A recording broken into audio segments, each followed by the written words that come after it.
పిఠాపురం మాజీ MLA TDP నేత వర్మపై మంత్రి నారాయణ జీరో పేరుతో చేసిన వ్యాఖ్యల వ్యవహారం కలకలం రేపింది.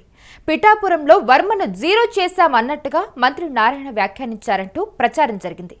దీనిపై మంత్రి నారాయణ స్పందించారు. తన వ్యాఖ్యల్ని వక్రీకరించారన్నారు. తాను నెల్లూరు నాయకులతో మాట్లాడుతూ పిఠాపురంలో ఉన్న సమస్యలను ప్రస్తావించారని చెప్పుకొచ్చారు.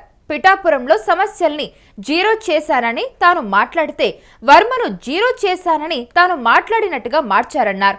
తన వ్యాఖ్యల్ని వక్రీకరించడం దిగజారుడుతనానికి నిదర్శనమన్నారు. ఎన్డీఏ కూటమిలో పార్టీలన్నీ కూడా కలిసే ఉన్నాయన్నారు. విశాఖపట్నంలో మంత్రి నారాయణ వర్మతో కలిసి పర్యటించారు. ఈ వ్యాఖ్యలపై ఒక క్లారిటీ కూడా ఇచ్చారు. ఈ అంశానికి సంబంధించి పూర్తి వివరాలు అందించడానికి మా ప్రతినిధి వెంకట్ లైన్లో ఉన్నారు. ఎస్ వెంకట్, ఇంతకీ నారాయణ మాట్లాడిన వ్యాఖ్యలు ఏవైతే ఉన్నాయో తీవ్ర కలకలం సృష్టించాయి. ఇప్పుడు దానికి ఆయన ఒక వివరణ కూడా ఇవ్వడం జరిగింది. నేను చేసిన వ్యాఖ్యలు ఏవైతే ఉన్నాయో అది పిఠాపురంలో ఉన్న సమస్యలని ఉద్దేశించి మాట్లాడిన మాటలే కానీ వర్మను ఉద్దేశించి మాట్లాడడం కాదు. ఎవరో కావాలనే ఇలాగా నా వ్యాఖ్యలని వక్రీకరించి ఇలా కట్ కాపీ పేస్ట్ చేశారని చెప్పి ఆయన చెప్పడం జరిగింది. సో దీంట్లో నిజం ఎంతుంది? నిజంగానే ఆయన పిఠాపురంలో ఉన్న సమస్యలను ఉద్దేశించే మాట్లాడారా? ఎస్ మౌనిష, గత కొంతకాలంగా పిఠాపురం నియోజకవర్గం అనేది అత్యంత సున్నితంగా మారింది. 2024 ఎన్నికల్లో పవన్ కళ్యాణ్ అక్కడి నుంచి పోటీ చేయడం, ఆ తర్వాత కొన్ని విభేదాలు, అంటే ముందు పవన్ కళ్యాణ్ గెలుపు కోసం వర్మ కృషి చేయడం, పవన్ కళ్యాణ్ నియోజకవర్గానికి రాకుండానే తాను గెలిపిస్తానంటూ కూడా వర్మ అప్పట్లో ప్రకటన చేయడం, ఇవన్నీ కూడా ఒక సంచలనమే. ఆ తర్వాత పరిణామాలు కూడా అంతకు మించిన సంచలనం అని చెప్పుకోవాలి.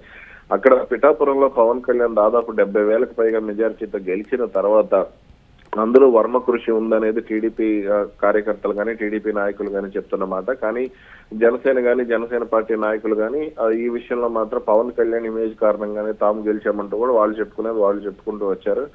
ఇక ఈ సమయంలో వీళ్ళిద్దరికి పవన్ కళ్యాణ్ కు వర్మకు మధ్య విభేదాలు ఉన్నాయి. అలాగే జనసేన పార్టీ నాయకులు, అలాగే కాకినాడ ఎంపీ ఉదయ్ శ్రీనివాస్ వీళ్ళెవరూ కూడా వర్మకు సహకరించడం లేదు, వర్మను ఇబ్బంది పెడుతున్నారనే ప్రచారం కూడా ఎప్పటి నుంచో జరుగుతూ వచ్చింది.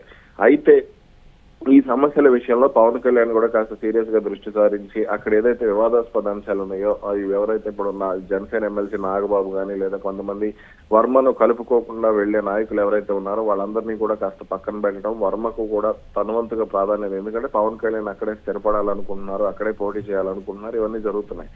కాబట్టి వర్మకు కూడా పవన్ కళ్యాణ్ నిదానంగా ప్రాధాన్యత ఇస్తూ వచ్చారు. ఇక ఇదే సమయంలో అటు ఇన్ఛార్జ్ మంత్రిగా ఉన్నటువంటి నారాయణ కూడా కాస్త జాగ్రత్తగానే ఈ విషయంలో దృష్టి సారించడం, అక్కడ ఉన్నటువంటి విభేదాలను పక్కన పెట్టే ప్రయత్నం చేయడం, ఇవన్నీ కూడా జరుగుతూ వచ్చినాయి. అయితే తాజాగా నారాయణ నెల్లూరులో మాట్లాడుతూ వర్మను జీరో చేశామంటూ కూడా కొన్ని కామెంట్స్ చేశారనేది సోషల్ మీడియాలో ఒక వీడియో వైరల్ అయింది. దీనికి సంబంధించి మీడియాలో కూడా పెద్ద ఎత్తున ప్రచారం కూడా జరిగింది. అయితే దీనిపై అటు టీడీపీ కార్యకర్తలు అలాగే జనసేన పార్టీ కార్యకర్తల్లో కూడా కాస్త సోషల్ మీడియాలో యుద్ధం కూడా జరిగిన పరిస్థితి. పవన్ కళ్యాణ్ కోసమే వర్మను జీరో చేశారు, పవన్ కళ్యాణ్ కి ఇచ్చిన ప్రాధాన్యత టీడీపీ నాయకులకు ఇవ్వట్లేదంటూ కూడా పెద్ద ఎత్తున వివాదం కూడా రేగింది. అయితే ఈ కామెంట్స్ క్రమంగా చినికి గాలివానగా మారడంతో వెంటనే దీనికి సంబంధించి నారాయణ కూడా క్లారిటీ ఇచ్చారు. పిఠాపురంలో సమస్యలను తాము జీరో చేశామని, అటు జనసేన పార్టీకి అలాగే ఇటు టీడీపీకి మధ్య ఉన్న విభేదాలను పరిష్కరించామని చెప్పుకొచ్చారు. అదేవిధంగా పిఠాపురం విషయంలో తాను చేసిన వ్యాఖ్యలను వక్రీకరించి కూటమి మధ్య విభేదాలు సృష్టించాలనుకునే వారికి ఖచ్చితంగా అంటే వాళ్ళ ఆటలు సాగవంటూ కూడా ఆయన మాట్లాడిన పరిస్థితి. దీనిపై వర్మ కూడా అదే విధంగా టీడీపీలో తాను పిల్లర్నని, అలాగే చంద్రబాబు ఎక్కడ దూకమంటే అక్కడ దూకుతానంటూ కూడా కామెంట్ చేశారు. నారాయణ మాట్లాడిన మాటలను వక్రీకరించారనేది కూడా ఆయన మాట్లాడారు. అయితే నారాయణ మరో మాట కూడా మాట్లాడారు. అసలు తాను ఏం మాట్లాడాను ఏంటి అనేది ఒరిజినల్ వీడియో రిలీజ్ చేస్తేనే ఆ విషయం వాస్తవం, అసలు తాను ఏం మాట్లాడానని తెలుస్తుందంటూ కూడా మాట్లాడిన పరిస్థితి. అయితే ఆ పూర్తి వీడియో ఆడియోని రిలీజ్ చేయకుండా ఎవరు అసలు అంటే ఈ పని ఎవరు చేసి ఉంటారు? అంటే కట్ చేసి దాన్ని పేస్ట్ చేసి ఇలాగ బయటికి రిలీజ్ చేయడం అనేది ఎవరు చేసే అవకాశం ఉంది? ఎందుకంటే ఆయన నెల్లూరు నాయకుతో మాట్లాడినప్పుడు ఈ ప్రస్తావన వచ్చిందని చెప్పి ఆయన చెప్పడం జరిగింది. సాధారణంగా రాజకీయాల్లో ఇటువంటి వ్యాఖ్యలను వక్రీకరించడం అన్ని కూడా జరుగుతుంటాయి కౌశల్య. అప్పుడు అంటే వైసీపీ చేసినా టీడీపీ చేసినా, ఇటీవల అవినాష్ రెడ్డి ఎవరైతే ఉన్నారో కడప ఎంపీ, ఆయన వెళ్ళినప్పుడు కూడా జగన్మోహన్ రెడ్డి గారి గురించి ఏదో మాట్లాడారంటూ కూడా ఒక వీడియో బాగా వైరల్ అయింది. అలాగే ఇప్పుడు దీనికి సంబంధించి కూడా అలాగే రాజకీయాల్లో ఈ వీడియోలను అంటే మార్ఫింగ్ చేయటం కానీ ఇవన్నీ కూడా సహజంగా మారిపోయిన పరిస్థితి. సోషల్ మీడియా అందుబాటులోకి వచ్చిన తర్వాత ఇప్పుడు దానికి తోడు ఆర్టిఫిషియల్ ఇంటెలిజెన్స్ లో కూడా ఈ వీడియోలను అటు ఇటు మార్చడం ఇవన్నీ కూడా మనం రెగ్యులర్ గా చూస్తూనే ఉన్నాం. ఈ క్రమంలోనే వర్మ విషయంలో నారాయణ చేసినటువంటి వ్యాఖ్యలను కూడా వక్రీకరించారు అనేది ప్రధానంగా వినపడుతుంది. అయితే ఆ ఒరిజినల్ వీడియో ఎక్కడుంది, అసలు ఆ ఒరిజినల్ వీడియో ఎవరు అంటే మీడియా చిత్రీకరించిందా, లేదంటే అక్కడ ఉన్నటువంటి టీడీపీ కార్యకర్తలు, లేదా నారాయణకు సంబంధించిన వ్యక్తిగత టీం ఎవరన్నా చేశారా, లేదంటే అక్కడ ఉన్నటువంటి అంటే నారాయణ అంటే గిట్టని వాళ్ళు, లేదంటే ఇంకా వేరే వైసీపీకి సంబంధించిన వాళ్ళు, లేదా ఇతర పార్టీలకు సంబంధించిన వాళ్ళు ఎవరన్నా చేశారా అనేది తెలియాల్సి ఉంది. అంటే పొలిటికల్ గా ఇలాంటి మార్ఫింగ్స్ కానీ లేదంటే ఇలాగా దాన్ని ఎడిట్ చేసి ఇలా పెట్టినప్పుడు చాలా పెద్ద ఎత్తున దుమారం రేపుతూ ఉంటుంది. అంటే మిగతా రంగాల్లో ఇలా చేసినా కూడా అది ఫేక్ అయి ఉండొచ్చనే ఒక అపోహ అయితే ఉంటుంది. కానీ ఎప్పుడైతే పాలిటిక్స్ లో ఇలాంటివి వస్తాయో నిజంగానే అనుంటారేమోనని ఆ వర్గాల కార్యకర్తలు కానీ వాళ్ళు కానీ కుమ్ములాట అయితే మొదలైపోతూ ఉంటాయి. సో వీటిని అరికట్టడానికి పార్టీ ఎలాంటి జాగ్రత్తలు తీసుకునే అవకాశం ఉంది? అంటే ఇలాంటివి విన్నప్పుడు నేతలు కానీ అక్కడ కార్యకర్తలు కానీ ఏ విధంగా తీసుకోవాలి ఇలాంటి వాటిని? ఇప్పుడు రాజకీయాలు ఒకప్పుడు సినిమాలు ఎంటర్టైన్మెంట్, ఇప్పుడు రాజకీయాలు కూడా ఒక ఎంటర్టైన్మెంట్ కోణంలో మారిపోయినాయి. కాబట్టి ఈ కామెంట్స్ అన్ని కూడా ఒకరు కామెంట్ చేస్తే దానికి సంబంధించి దాన్ని లా పాయింట్లు లాగడం, లేదంటే దాంట్లో ఉన్న లోపాలు వెతకడం, లేదంటే ఆ వ్యాఖ్యల్ని మరో వ్యాఖ్యలు మధ్యలో ఉన్న మాట్లాడిన దాన్ని కట్ చేసి ఎడిట్ చేయడం, ఇవన్నీ కూడా సాధారణంగా జరుగుతూనే ఉన్నాయి. దీనికి సంబంధించి రాజకీయ నాయకులు పలు సందర్భాల్లో వివరణలు కూడా ఇచ్చుకుంటూ ఉన్నారు, ఒరిజినల్ వీడియోలను కూడా రిలీజ్ చేస్తూ ఉన్నారు. అయితే ఇప్పుడు నారాయణ సంబంధించి ఈ ఒరిజినల్ వీడియో ఏదైతే ఉందో, అంటే పిఠాపురంలో సమస్యలను జీరో చేశారా, లేదంటే వర్మని జీరో చేశారా అనే దానికి సంబంధించి ఒక క్లారిటీ రావాల్సింది. అంటే ఆ వీడియో ఎక్కడ ఉంది, అసలు ఆ వీడియో షూట్ చేసిన వాళ్ళు ఎవరు, ఆ వీడియోని అంటే అక్కడ నారాయణ సభలో జరుగుతున్నప్పుడు ఆ మీడియా ఎందుకు రాలేదు, లేదంటే ఇవన్నీ కూడా తెలియాల్సి ఉంది. దీనికి సంబంధించి మరి నారాయణ అంటే తాను మంత్రిగా ఉన్నారు కాబట్టి ఖచ్చితంగా తాను రిలీజ్ చేయాలి అనుకుంటే ఆ ఒరిజినల్ వీడియోని తెప్పించాలనుకుంటే ఆయన పెద్ద కష్టం కూడా కాదు. మరి ఆ వీడియోని ఆయన తెప్పిస్తారా లేదా అనేది కూడా చూడాలి. అటు టీడీపీ సోషల్ మీడియా కూడా ఈ విషయంలో నారాయణకు కాస్త మద్దతుగానే నిలిచిన పరిస్థితి ఉంది. అయితే జనసేన పార్టీ మాత్రం కాస్త సంబరాలు చేసుకునే పరిస్థితి కూడా కనపడుతుంది. సో వెంకట్, మొత్తానికి ఈ సమస్య సాల్వ్ అయినట్టే భావించాలా? ఖచ్చితంగా, ఎందుకంటే విశాఖపట్నంలో వీళ్ళిద్దరు కలిసి పర్యటించారు, వర్మను నారాయణ కలిసి పర్యటించారు కాబట్టి వాళ్ళిద్దరి మధ్య సఖ్యత ఉంది, దాదాపుగా సెట్ అయిపోయిందనే అభిప్రాయమే వినపడుతుంది. ముఖ్యంగా ఎందుకనంటే ఇది సెట్ అవ్వకపోతే వర్మకు అక్కడ మంచి ఇమేజ్ ఉంది, స్వతంత్ర అభ్యర్థిగా కూడా 50,000 మెజార్టీతో గెలిచిన పరిస్థితి ఉంది వర్మ. కాబట్టి ఆయనకున్నటువంటి వ్యక్తిగత ఇమేజ్ ఇవన్నీ కూడా అత్యంత కీలకమనే చెప్పాలి. కాబట్టి అందుకే పవన్ కళ్యాణ్ కూడా వర్మ విషయంలో ఆయనకున్నటువంటి వ్యక్తిగత ఇమేజ్ ను దృష్టిలో పెట్టుకుని దూకుడుగా వెళ్ళలేని పరిస్థితి. భవిష్యత్తులో 2029 అయినా 2034 అయినా సరే పిఠాపురమే తన సొంత నియోజకవర్గంగా పవన్ కళ్యాణ్ కూడా పనిచేసే పరిస్థితి ఉంది. కాబట్టి ఇక్కడ వర్మ నుంచి కానీ, వర్మ వర్గీయుల నుంచి కానీ, వర్మ అభిమానుల నుంచి కానీ పవన్ కళ్యాణ్ కు మద్దతు అయితే కీలకంగా ఉంటుంది. కాబట్టి భవిష్యత్తులో వైసీపీ బలపడినా లేదా ఇంకో పార్టీ బలపడినా కానీ పవన్ కళ్యాణ్ అక్కడే నిలబడాలి అనుకుంటే వర్మ కావాల్సిన పరిస్థితి ఉంది. కాబట్టి వర్మ విషయంలో జాగ్రత్తగానే పవన్ కళ్యాణ్ వెళ్ళారు. అందుకే ఇప్పుడు ఈ విషయంలో అందుకే నారాయణ కూడా క్లారిటీ ఇవ్వటం, ఏకంగా మంత్రి అయినా సరే వర్మను పక్కన పెట్టుకు తిప్పడం ఇవన్నీ కూడా ఖచ్చితంగా జరుగుతున్న పరిణామాలే. పిఠాపురంలో కూడా వర్మకు పవన్ కళ్యాణ్ ఎక్కడ కూడా ప్రాధాన్యత ఇవ్వటం, ముందు అధికారిక కార్యక్రమాల్లో ఆయన పక్కన పెట్టారు అనేది టీడీపీ కార్యకర్తలు కూడా అక్కడ ఆవేదన వ్యక్తం చేసిన పరిస్థితి. కానీ ఇప్పుడు మాత్రం అక్కడ ఎటువంటి సమస్యలు లేవు అనేది స్పష్టంగా అర్థమైంది. ఈ క్రమంలో వచ్చినటువంటి ఈ జీరో కామెంట్స్ అనేది కాస్త కలకలం రేపాయి, మరి పరిష్కారం అయిపోయిందనేది టీడీపీ కార్యకర్తలు చెప్తున్నటువంటి మాట. Right Venkat, thank you for the information. తాను టెలికాన్ఫరెన్స్ లో మాట్లాడిన మాటల్ని కొందరు ఉద్దేశపూర్వకంగా కట్ చేసి తప్పుగా ప్రచారం చేస్తున్నారని మండిపడ్డారు మంత్రి నారాయణ. అయితే పిఠాపురంలో జనసేన టీడీపీ ద్వితీయ శ్రేణి మధ్య ఉన్న విభేదాలను చర్చించి జీరో చేశామని తాను ప్రస్తావించారన్నారు. తాను మాట్లాడిన కంటెంట్ మొత్తం బయట పెట్టి ఉంటే వక్రీకరణలు ఎలా జరిగాయో అర్థమయ్యేదని ఆయన చెప్పుకొచ్చారు. కొంతమంది తన వ్యాఖ్యల్ని వక్రీకరించి విభేదాలు సృష్టించే ప్రయత్నం చేశారన్నారు. అది ఎవరి వల్ల కాదన్నారు.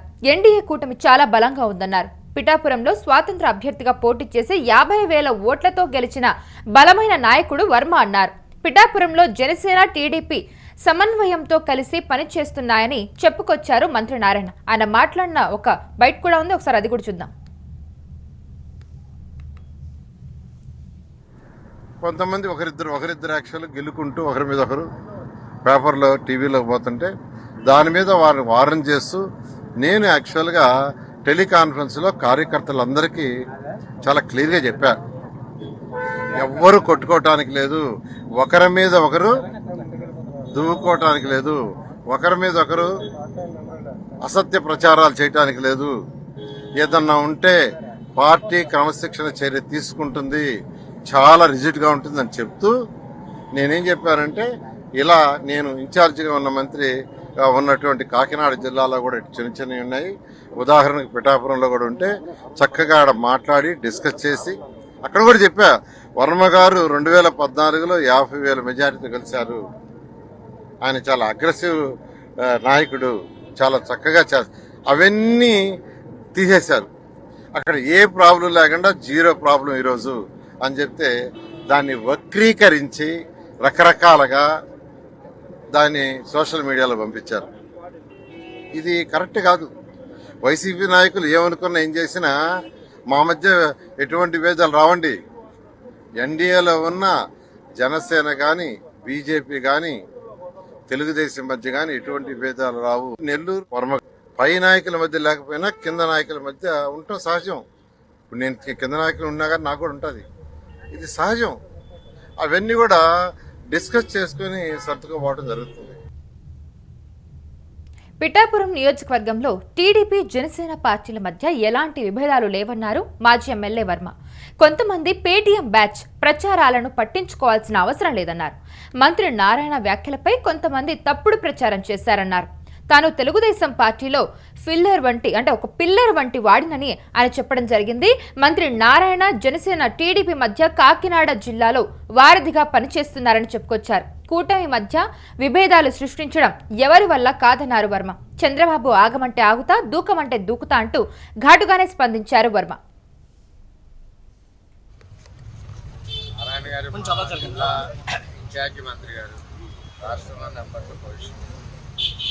యాక్చువల్గా ఆయన హార్డ్ వర్క్ చూస్తే ఉదయం 6 గంటల నుంచి రాత్రి 11 వరకు ఉంటారు. ఆయన ఫోన్ చేసి నారాయణ గారు ఎక్కడున్నారని అడగక్కర్లేదు. రాత్రి 8 అయినా 9 అయినా సిఆర్టీ నారాయణ గారు. కోఆర్డినేషన్ ఒకటి జనసేన బీజేపీ తెలుగుదేశం పార్టీ. చిన్న చిన్న సమస్యలు ఉంటాయి, కింద కార్యకర్తల్లో ఇబ్బందికర పరిస్థితులు ఉంటాయి. ఇవన్నీ కూడా మేము ఆయనకి పాస్ ఆన్ చేయడం, ఆయన అక్కడ కళ్యాణ్ గారితో మాట్లాడడం, ఇవంతా జరుగుతూ ఉంది. ఇప్పుడు ఎలా ఉంటుందంటే ఏదైనా ఇష్యూ అయినప్పుడు ఒక ఎగ్జాంపుల్ చెప్తారు. నెల్లూరు ఇష్యూ మీద మాట్లాడుతూ కూటమి వచ్చాక కొన్ని ఇబ్బందులు వస్తాయి, సీట్లు రాకపోవచ్చు, అది వర్మకి రాలేదు సీట్లు అయినా అక్కడ మేము కోఆర్డినేషన్తో వెళ్తున్నాం. అక్కడ సమస్యలు ఏవైతే ఉన్నాయో ఆ సమస్యలన్నీ కూడా 0 చేసామని చెప్పి మంత్రి గారు తెలియజేశారు. ఇంకా ఈ సాక్షులు గీచులు ఎలా ఉంటాయంటే ఎప్పుడు పచ్చగా ఉన్న కాపురాలను పోలగొట్టాలని ఆలోచన చేసి ఛానళ్ళన్నీ కూడా రకరకాలుగా ఆయన్ని కట్ చేసి పెట్టడం ఇవన్నీ ఉంటాయి. తెలుగుదేశం పార్టీలో ఒకటి చెప్తున్నా, 23 ఏళ్ళు చంద్రబాబు నాయుడు గారితో కలిసి ప్రయాణిస్తూ ఉన్నాం. చంద్రబాబు నాయుడు గారు దూకమంటే దూకుతాం, ఆగమంటే ఆగుతాం, పని చేయమంటే పని చేస్తాం. అలాగే లోకేష్ గారి నాయకత్వంలో కూడా మేము ఆ విధంగా పనిచేస్తాం. మేము పార్టీకి పిల్లర్ లాంటి వాళ్ళం, అంతేగాని పార్టీలో ఇప్పుడు నారాయణ గారు ఏమీ మాట్లాడిన దాన్ని మాట్లాడడం ఇవన్నీ కాదు.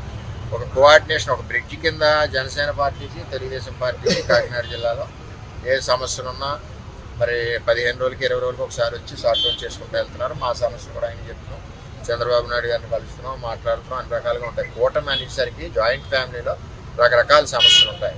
అదే సింగిల్ ఫ్యామిలీలో అనుకోండి ఒక కొడుకు కూతురు ఉంటారు. అంచేత జాయింట్ ఫ్యామిలీ వచ్చినప్పుడు చిన్న చిన్న ఇబ్బందులు ఉంటాయి. ఆ ఇబ్బందులన్నీ కూడా 0 చేసామని నారాయణ గారు వాళ్ళ లీడర్ చెప్పారు. 0 చేసాం, వర్మ కూడా అక్కడ పార్టీ చెప్పినట్టు వెళ్తున్నాడు కదా, మీరు ఉండాలి కదా అన్న ప్రశ్న నారాయణ గారు. ఆ కంటెంట్ పక్క పెట్టి రకరకాలుగా తిప్పినప్పుడు తెలుగుదేశం పార్టీ కుటుంబం అన్నది కలిసి ఉంటాం. ఎన్ని తిప్పితే ఉంది, నేను తిప్పేస్తే నారాయణ గారిని ఏమన్నా నేనంటానా, చంద్రబాబు నాయుడు గారు మమ్మల్ని ఏమన్నా అంటారా? అంతా ఏమీ లేదు. ఇది అభూత కల్పన. పేటీఎం బ్యాచ్ సోషల్ మీడియాలో రోజు తిప్పుతున్నారు. ఇటువంటి మేము పట్టించుకోండి. నేనైతే ఆ సోషల్ మీడియా చూడండి. అనుకుంటే ఫ్రీ ప్రచారం నడుస్తుంది. ఏదేమన్నా నారాయణ గారు ఆధ్వర్యంలో మా కాకినాడ జిల్లా కోఆర్డినేషన్ బాగా ఉంది. అలాగే స్టేట్ వైడ్ కోఆర్డినేషన్ కూడా జనసేనకి తెలుగుదేశం పార్టీకి ఆయన చూస్తూ ఉన్నారు సీనియర్ లీడర్. ఇందులో ఏ విధమైన ఇబ్బందులు ఎవరికి ఏమీ లేవు. ఎవరు ఏమి అనుకోవాల్సిన పని లేదు, ఎవరు అనుకోవడానికి అవకాశాలు కూడా